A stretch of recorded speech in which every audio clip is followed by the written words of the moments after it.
Next topic हमारा है कार्बनिक यौगिकों का वर्गीकरण, जो कि इंपॉर्टेंट टॉपिक है क्योंकि कार्बनिक यौगिकों को जानने के लिए हमें पता होना चाहिए कि कार्बनिक यौगिक कितने प्रकार के होते हैं और उनको कितने भागों में बांटा गया है।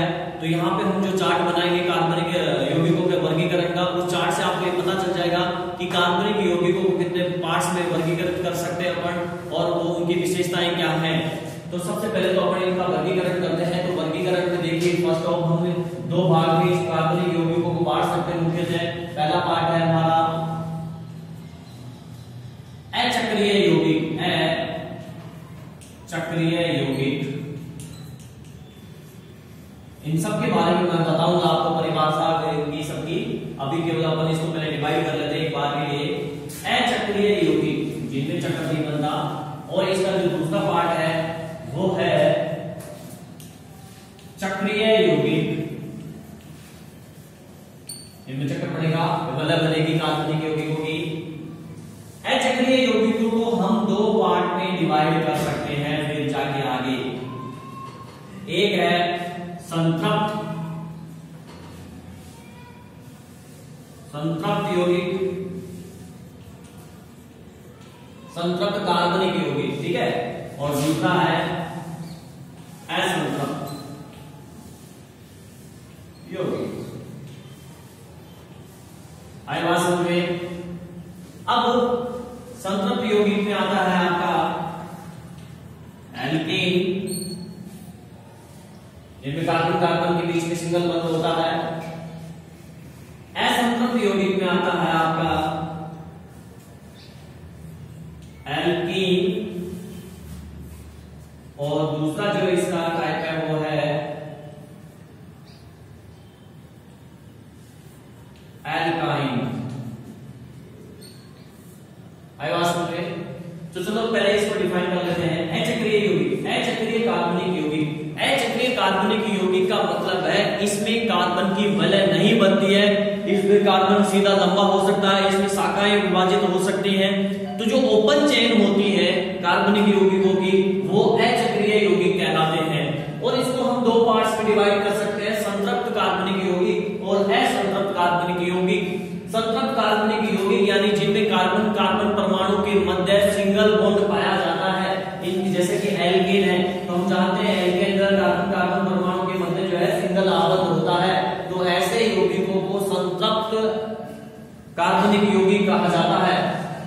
और असंतृप्त में जो है कार्बन कार्बन के मध्य कम से कम एक या दो या ज्यादा भी हो सकते हैं द्विबंध और त्रिबंध उपस्थित होते हैं, या तो डबल बॉन्ड होगा या ट्रिपल बॉन्ड कार्बन कार्बन के मध्य अगर पाया जाता है तो उसे असंतृप्त कार्बनिक यौगिक कहते हैं।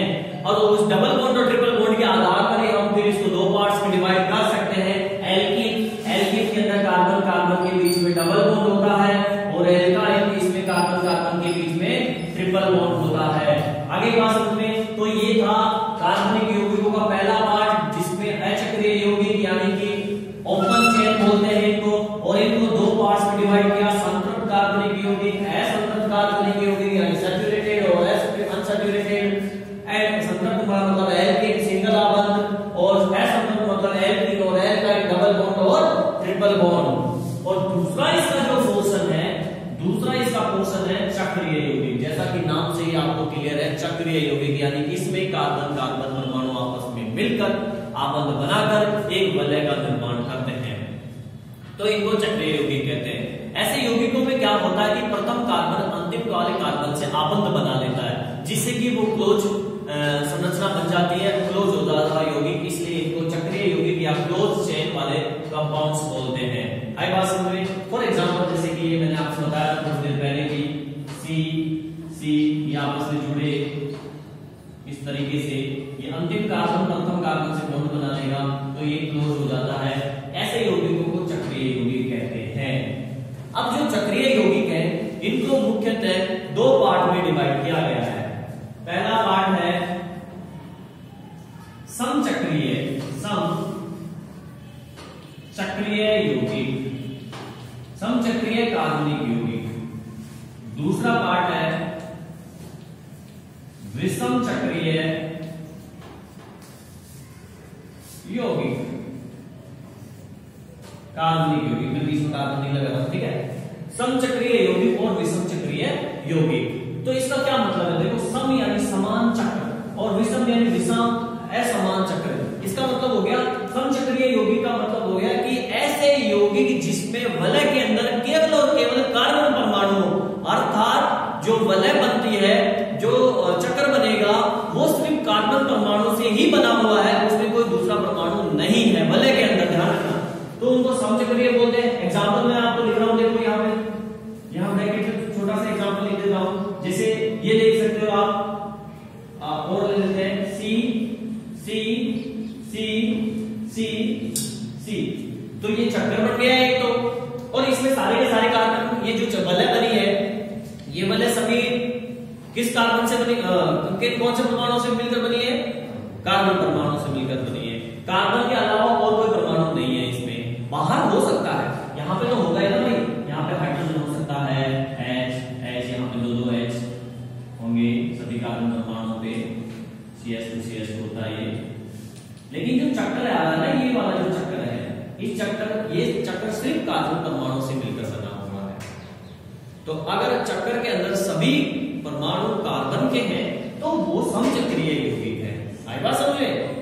लेकिन अगर चक्कर के अंदर कार्बन के साथ साथ कोई अन्य परमाणु भी उपस्थित है तो उसे विषम चक्रीय के अंदर डिवाइड करेंगे, तो वो विषम चक्रीय यौगिक कहलाता है। जैसे कि फॉर एग्जाम्पल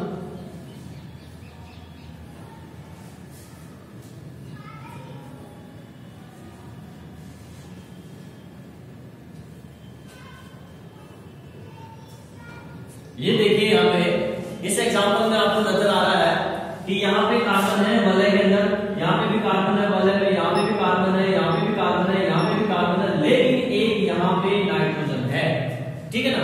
तो सारे के सारे वलय के अंदर कार्बन परमाणु नहीं है, एक अन्य परमाणु उपस्थित है, ज्यादा भी हो सकते हैं।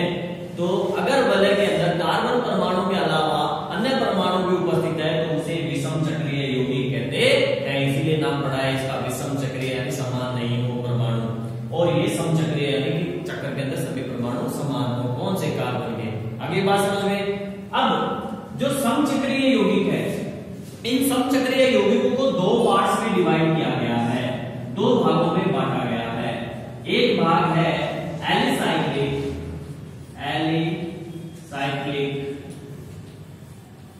और दूसरा है एरोमेटिक यौगिक, और एक है एलिसाइक्लिक। एलिसाइक्लिक यौगिकों की क्या विशेषता है देखिए। एलिसाइक्लिक ऐसे यौगिक हैं, ये समचक्रीय को डिवाइड किया करते हैं दो भागों में, एलिसाइक्लिक और एरोमेटिक। तो एलिसाइक्लिक यौगिक ऐसे हैं जो जिनके अंदर, ये होते तो चक्रीय यौगिक है, होते तो ये चक्रीय यौगिक है, लेकिन इनके अंदर गुण कुछ अचक्रीय यौगिकों के समान होते हैं। मतलब है तो ये चक्रीय यौगिक, लेकिन इनके कुछ गुण जो है, गुण धर्म जो है अचक्रीय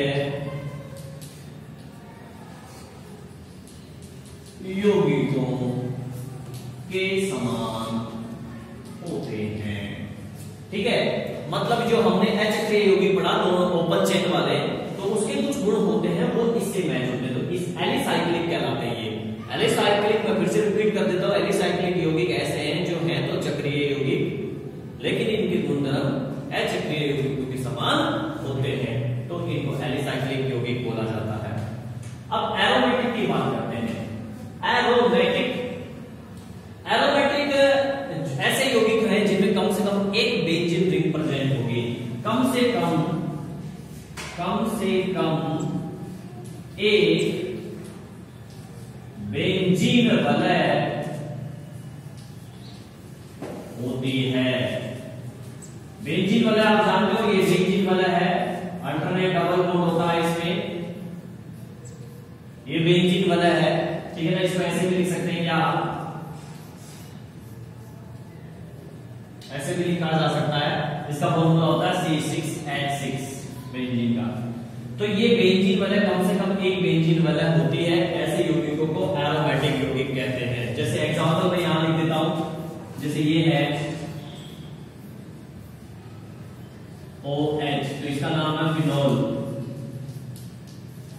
अब इसमें देखो एक बेंजीन रिंग है, अगर इस बेंजीन रिंग के यहाँ पे OH समूह जुड़ा हुआ है तो ये फिनोल कहलाता है, तो ये एरोमेटिक यौगिक है, ये एरोमेटिक यौगिक है।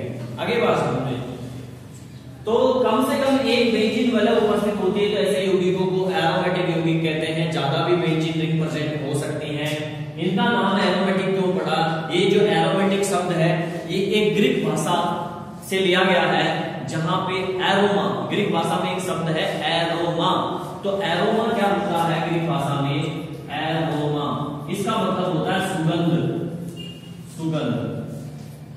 ठीक है, तो जो एरोमेटिक यौगिक होते हैं उनमें एक स्पेशल जो है सुगंध आती है, विशेष एक गंध आती है, इसलिए जो ग्रीक भाषा का एरोमा है उस शब्द से एरोमेटिक यौगिक, एरोमेटिक बना, इसलिए इनको एरोमेटिक यौगिक कहते हैं। एक चीज और मैं आपको बता दूं, जो ये अचक्रीय यौगिक है इनको कहा जाता है एलिफेटिक, एलिफेटिक, एलिफेटिक यौगिक, अचक्रीय यौगिक एलिफेटिक यौगिक कहलाते हैं। देखो एलिफेटिक क्यों बोला गया है इनको?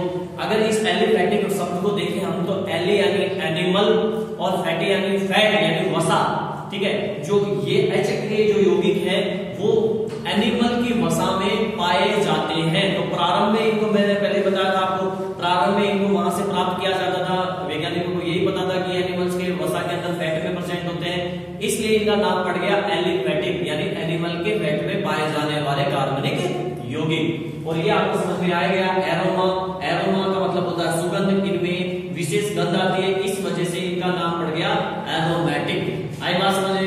और एक सबसे इंपॉर्टेंट चीज भी मैं आपको बता देता हूं कि अगर आपसे कहा जाए, दो कंपाउंड आपको दे दिया जाए और पूछा जाए कि बताइए इनमें से कौन सा एलिफेटिक है और कौन सा एरोमेटिक है, तो आप इसके लिए एक सिंपल सा टेस्ट कर सकते हो कि दो कंपाउंड आपको दिए गए हैं लिक्विड फॉर्म में और आपसे पूछा गया कि कौन सा एरोमेटिक है कौन सा एलिफेटिक है, तो आप निकाल सकते हैं आराम से, इजीली। आपको कुछ करने की जरूरत नहीं है। आप एक कांच की रोड लें, उसको एक कंपाउंड में डिप करें, भिगोएं कहने का मतलब, और फिर जो बर्नर के ऊपर जलाएं। अगर बर्नर के ऊपर जलाएंगे तो काली काली धुआं निकलेगी, अगर जलने पर काली काली धुआं अगर निकलती है जलाने पर तो वो यौगिक होगा एरोमेटिक, वो यौगिक होगा एरोमेटिक। और अगर धुआं नहीं निकल रही है, लो जल रही है, केवल धुआं नहीं निकल रही है काली, तो वो यौगिक होगा एलिफेटिक। आगे बात समझ में आपको? एरोमेटिक यौगिक काली धुआं के साथ जलते हैं जबकि एरोमेटिक काली धुआं के साथ नहीं जलते हैं। तो इससे इस टेस्ट को करके हम ये पता कर सकते हैं कि कौन सा कंपाउंड एरोमेटिक है और कौन सा कंपाउंड एलिफेटिक है। तो ये पूरा चार्ट है कार्बनिक यौगिक